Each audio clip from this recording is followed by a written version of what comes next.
nous, en musique, on parle de improvisation libre, c'est-à-dire il n'y a aucun texte, il n'y a rien.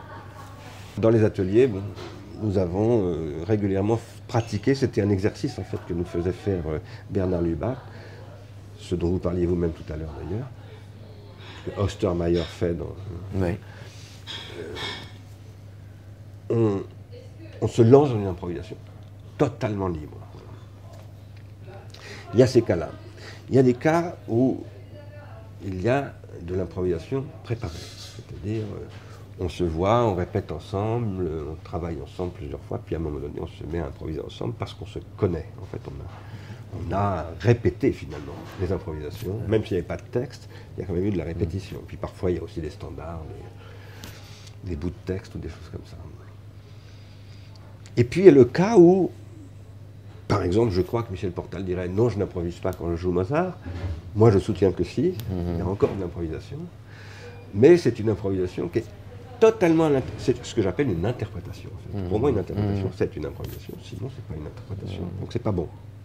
Il n'y a pas d'extraordinarité qui peut se produire, sortir de l'ordinaire. Je m'intéresse beaucoup à ces trois cas différents.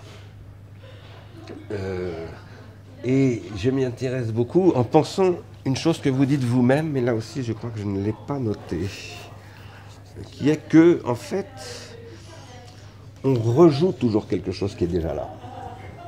Même quand on est dans une improvisation dite totalement libre, Oui, oui, oui. en réalité... D'ailleurs, c'est étonnant, quand on fait une improvisation complètement libre, on commence par les pires clichés. C'est fou, quand vous faites, j'avais fait ça un stage avec des jeunes acteurs. D'abord, il y a une question, que tu as reprise tout à fait au début, le problème de l'improvisation, de la possibilité d'une improvisation non idiomatique.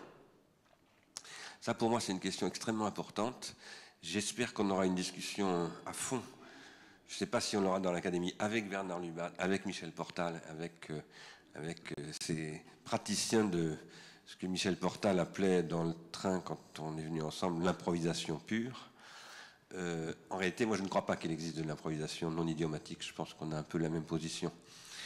En revanche, je pense que toute improvisation cherche le non idiomatique. Voilà. Et qu'elle le cherche en passant par l'idiomatique.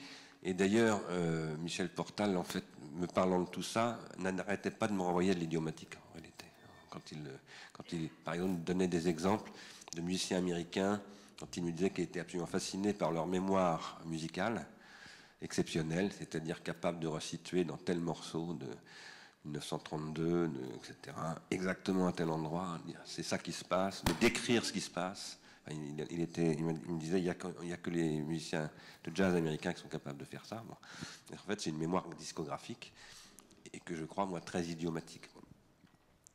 Mais ça, c'est un vaste sujet. Enfin, je crois que c'est un sujet fondamental, il faudra qu'on y revienne, qui a évidemment à voir avec la question du langage et de la langue d'avant la langue, de la langue d'avant les langues, qui est évidemment à la fois un fantasme, mais le seul c'est ce qui nous fait parler, en fait. Donc, c'est un fantasme fondamental, c'est pas un fantasme vain.